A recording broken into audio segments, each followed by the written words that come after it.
Hi.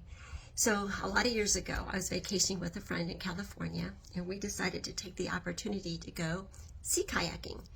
We rent our kayaks and get a little lesson, and we head down to the beach, and we push into the water, and all of a sudden, all these ocean waves are coming up over my head, and it's in my face, and the kayak is filling up, and I panic.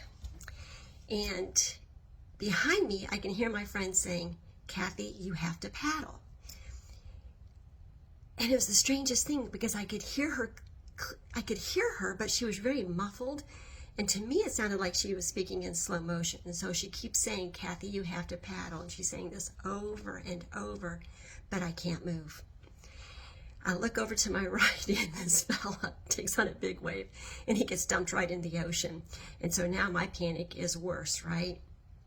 And so I'm still sitting there. Lisa is still telling me to paddle. And all of a sudden, this fella walks up, and he's going to help us. He is going to save my life. And I look up at him, and I look down, and I look up. We are sitting in 2 feet of water.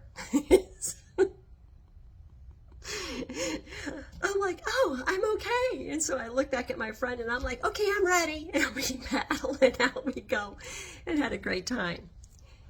Irrational fear. You know, it is all around us, right? It happens to us personally, and you see it everywhere. You hear it in the news, social media. You hear it in the grocery store when you're overhearing conversations.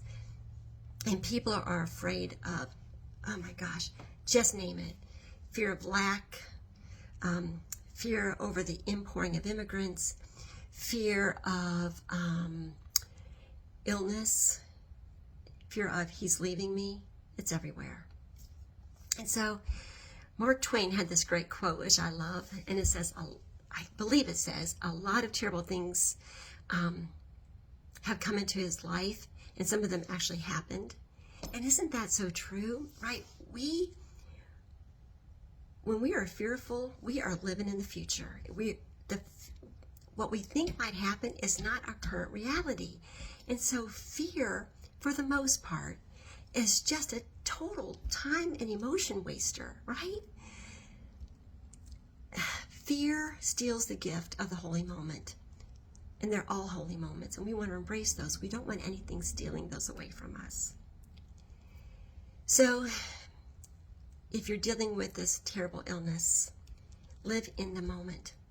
Try not to be afraid of the next day or the next month. If you've got to ruminate on something, ruminate on feeling healthy and whole, what that might feel like. If you lost your job, oh my gosh, focus on the gift of having the chains broken, of being able to start a new dream. The world is full of possibility. What do you want to do now? That's a gift that a lot of us don't, either we don't get or we don't take. If he's leaving you, girl, just bless and release. This is now the time for you to know what you want to do. Where do you want to be? How do you want your life to look? You just have been given the gift of freedom.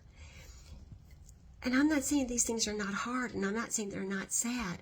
What I'm saying is, look for the gift in all those events. In every disaster, there is a great blessing. You just have to kind of look for it. So be sad, be frustrated, but don't be afraid.